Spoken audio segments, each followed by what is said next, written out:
Why don't you make some noise with me?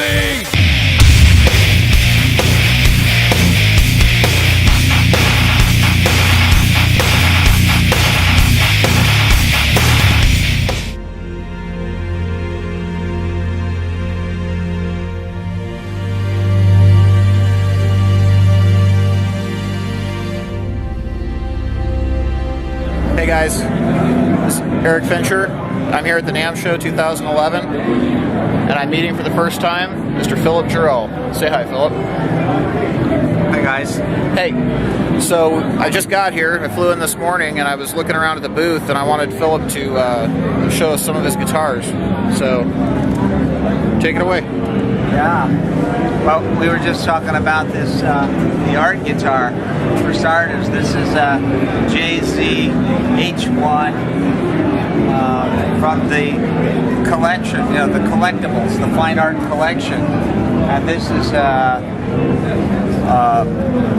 you know, basically it's like the others. It's a mahogany back with a maple top, but the outer showing there, it's my fine art photography. I have a show with 30 images in it that I have done a couple of shows in around China, and these are images that I made in my studio. These are one-of-a-kind costumes, and then I went to the bamboo forest where they shot Crouching Tiger, and I spent about 3 days shooting all the bamboo in the forest, and I spent many months putting it together in the computer to come up with these images. That's amazing. So let's see those pickups too. Let's talk about those for a second. Yeah, these are my signature pickups by Seymour Duncan. You can see, can't see very well, but I can catch it. Engraved. I was hanging out with Seymour in the factory over there in Santa Barbara, and he asked me to tell him the kind of sound that I like, and I explained it to him. And about an hour later, he came in and sang happy birthday to me and gave me the first set with my name already engraved on it, and he signed the back. He hand signed it, so it was like, wow, I almost fell over, you know? That's awesome. It was like a gold record. Yeah. It was so great. I still have them in the box he gave it to me. I never put them on a guitar. I actually saw the picture of that on the website. Yeah, cool. That is the most unique thing I've ever seen. And anyway, this is basically, you know, it has tone pros and all of the standard stuff that we use, ebony boards and Graphtec nut and ebony knobs. And this is actually a 5-piece. This is hard maple with purple heartwood. It's actually, you can only see 3 pieces. It's usually a 5-piece neck. That is a work of art. And when I do my art show, I will have more of them in there. Actually, when I do that in LA one time, we're going to set up all the art and have all the guitars and the amps and everything, and then invite all the players to come down. And this is right here, my favorite. This is from the Flames collection. It comes in like yours is like Warp Speed. This is like the cross between the Warp Speed and the Flames. Actually, the Warp Speed like yours is like this one down here, right? Which is a bass Warp Speed, and you see it's kind of like the wobbles. And then I had the Flames were more straight lines, and the new one is like a mixture between the Warp Speed and the Flames. This is the brand new one right here, right? And this is the JZ-H1 Flames PR, which means P rails, and it's got this really great P90s and rails mixed together into a humbucker.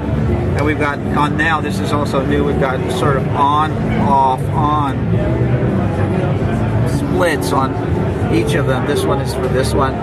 So you can get just a P90, or you can get just a rail, and it shuts the other one totally off. Or if you go in the middle, you get a humbucker mixture of the two, and then you can mix the two pickups together with a regular 3-way switch.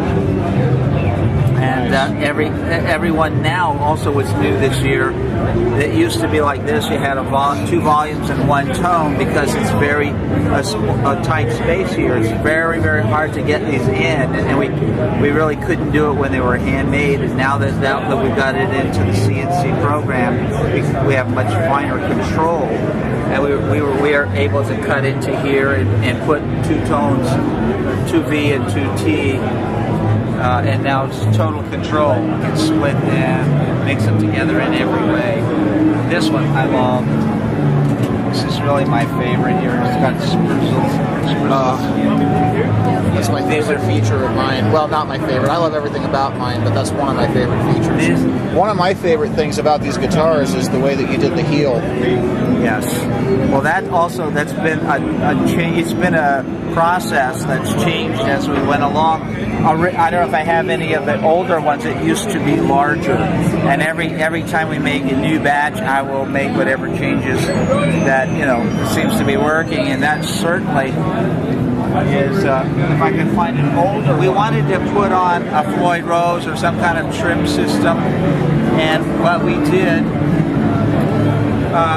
was we had to go to a flat top. We couldn't put it onto the arch top. Like we had the solid body like this, and I wanted some kind of tremolo system. And the guys I was working with who were making it, they basically couldn't go for it. We couldn't figure out how to put it on, and so we just did a flat top, which became the S2. And so it's basically the same shape as the one, but with a flat top. And we were able to put some tremolo systems. And at the same time, we were making a lot of guitars with Babinga and really fine woods. Right. So it sounds really great, but it's very heavy. So for a lot of guys, feel that. That might be heavier than a Les Paul. Yeah, well, it's right up there with some very heavy ones. That's one piece of wood. That the whole thing is solid. One piece of Babinga there. So it's something great, but then a lot of people said, "Oh, it's so heavy." Oh, and also when we went to the 2, that's when we went to this neck. We started really getting much. That's the one. Yeah, this is what you've got, and the same shape. It's the 2 is what you have, but because it was so heavy, I went even thinner so we could do purple wood and Babinga, which I'll show you the 3, and it's super fast for playing. Very good shredding guitar. You should actually play that one while you're here. So this is the JZS3, and it's basically the same shape, except we went thinner because the wood was so heavy. Right. And check this neck. Wow. And then we put some dime bag on here. Nice. And it's cooking hot for you. You were gonna enjoy this one. You should play this one. Very fast and very thin. Yes. What's the weight on that one like? I made it as thin as I could. It just because of the space you need for the knobs. Yeah. That's as thin as you can make it, and still put a cap on that there. is beautiful. We'd have to open up the back and leave it open if we make it any thinner.